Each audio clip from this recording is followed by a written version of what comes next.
This is Mum Cam. We've got a poorly patient in the room today. I've been in hospital since Monday. We're now Wednesday, aiming on Monday at 4:30. So 2 days spent in A&E. She has been in a lot of pain, for 2 weeks now. And last week it got that bad. You were being sick with the pain. You've not eaten anything really, have you, for 2 weeks?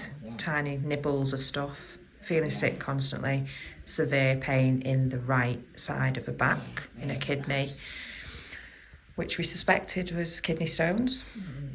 However, the reason she's in here is because she had blood tests done last week at the GP.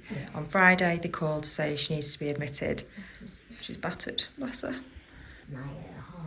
This morning. Yeah. Early hours this morning. Early hours this morning. 2 Yeah. a.m. 2 a.m. got moved and she were outside in the bed. I'll be taking Georgia to the toilet rather than the nurses doing it. Yeah, they can't. There's much more space for transferring Georgia into a wheelchair at the side. Because it was having to go from all the way in there to all the way out there, which was hard when the nurses were coming in. Yeah. The trolleys and stuff. Not slept, have you, bless you, for No. 3 nights? I'll just show you this. This is what makes it. It's got the wheelchair in there, which has actually got her own toilet, so I can wheel her straight in and then help her onto there. And it's more private. I don't know what day I'm on, but we're on Wednesday. Yeah, we're on Wednesday. We've established we're on Wednesday. We had a blood test on Friday to say the results of that said come in straight away. Her liver enzymes are elevated. They should be under 40 and hers were 1,400 and something. But you'd just started your antibiotics in case it was a UTI or infection in the kidney. Yeah. Because I was put on antibiotics for Yeah. a short period of time, not very long. But So you stayed at home, didn't you, at the weekend because you were adamant you weren't going in. You thought, let's give the antibiotics a chance. Sunday, repeat bloods, which was agreed with the GP. Sunday, bloods were done. Monday, got a call to say you need to go in immediately because they'd gone up again, the liver enzymes, another 300. So yeah, they should be below 40. Georgia's normally runs at about 17. Never had any issues with liver before. This is where we are. We've been in. So yesterday she had an ultrasound of both kidneys, right, left, pancreas, gallbladder and bladder.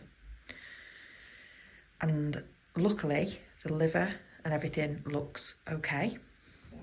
It's just an ultrasound, so she's got to have an MRI tomorrow to see a closer look of everything, just to double check that. But the right kidney is currently not draining urine out of it, so that's what's causing. Yeah, so fluid is aka P, and the P is obviously stuck in the kidney, which is causing inflammation in the kidney, which is causing toxins in the bloodstream, which is making her feel this crap. So bad. they think it's a stone that's blocked down down the pipe that runs down to the bladder from the kidney. I mean, I'm a qualified doctor right now. We'll insert the diagram right here, what it could be. Ta-da! And if it is a stone, then she needs to go to London. So we're waiting to see what London say about a transfer. I've contacted the secretary at London to explain the circumstances and where we are, because nobody in Warrington will touch Georgia surgery-wise. Teeny tiny, scared to death, and they've not got the knowledge or the experience of treating somebody. Georgia's someone so small. Mr. Glass. Even blood pressure. Yeah, the blood pressure pad isn't big enough. The blood pressure sleeve that they wrap around the arm is too big. So everything Georgia needs to be paediatric size, but she can't be seen in paediatrics because on paper she's 25, yet clearly 26. The size of Georgia, she's 26, yeah. 26 now. Forget my own daughter's age. But everything Georgia needs is paediatric and paediatric expertise. Yeah, so let's not brush it under the carpet. You're 80 centimetres, you are the size of, what, a 2-year-old? Probably smaller. Probably smaller. just because she's 26 on paper, this is what really is frustrating. She's 26 on paper, yet everything she needs for her care is paediatric. But they will not treat her in paediatrics. So there's always a delay in her care. There's always a delay in getting the equipment that's right. So this now, tech stage, these kidney stones were picked up in Alder Hay 2 years ago, more, 3 years ago probably now. And they, because of her age, they just transferred her to adult services, and it has been a nightmare. And something needs to change here, because this is a unique condition, this is a unique circumstance. It was the reason my surgery was so bad last year. Well. I had to go through all of that, which was obviously on YouTube. The reason I went through all of that was because I got left for so long. Yeah. If I hadn't been left for that long, I could have just had it blasted by the shockwave. Yeah. And all of that, but I couldn't, because they just left me. And the longer stones are in, they get bigger, and the more difficult it is to remove. Yeah. And because George is not mobile, she's in a wheelchair and mobility is limited, those stones get bigger, and that's why she's more susceptible to stones. So that's the situation. And it's just frustrating because she gets asked a million questions. People, I mean, the nurses were shocked, weren't they, when they found out your age and weight? They thought it was a joke. They were like, what? You know, because obviously that kind of data on a form is a child. So they think it's a mistake, and then they see her and it's like, whoa. They were like, no, they didn't believe it. But when you're in like this, and you're in a bay, an adult bay of average size adults, everyone stares. No, they do. Everyone's visitors stare. And don't get me wrong, a lot of people are lovely and chat to Georgia like they should, as a 26-year-old young woman, and have a laugh.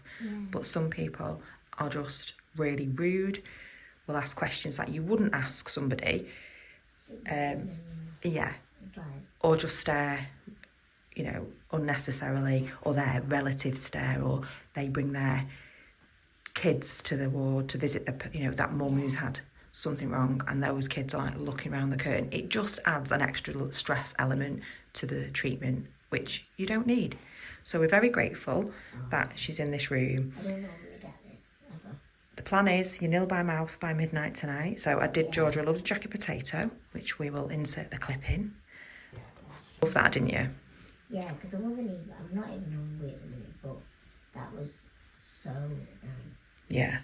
Something warm. Yeah. Because I've not even been eating food on the ward. Because it's just not had any appetite at all. Yeah. It's hard, isn't it? So it's nice to see you eat that. At least it's something. And you've been given like a special, I don't know where the bottle is, but you've been given you've seen a dietitian today. George has lost 4 kilos in weight, which is a lot of weight for her size. 20 kilograms. Yeah, just 20 kilograms, which is like a kettlebell. Which have not been that for years, since I was very, very ill. Very, very ill years and years ago, back at Alder Hay. Before YouTube times. So the plan is Georgia's going to have an MRI scan tomorrow, so she's nil by mouth from midnight tonight, and then have the MRI scan tomorrow, and then to see where the blockage is and what the blockage is, if it is a stone. If it is a stone, then she is going to have to go back to London. So I'll keep you updated with Mum medical cam. Mum's very good, because Georgia has not got no energy to film this, so I'm helping her out. Apologies if the camera's shaky. Apologies for my cringy voice. My YouTube voice. It's not YouTube voice. It's speaking over. But we're here for the shits and gigs. Yeah. And also, thank you for all the love and support you give Georgia. It does mean a lot to her. I always say that. Always. Yeah. I appreciate it always. Big love.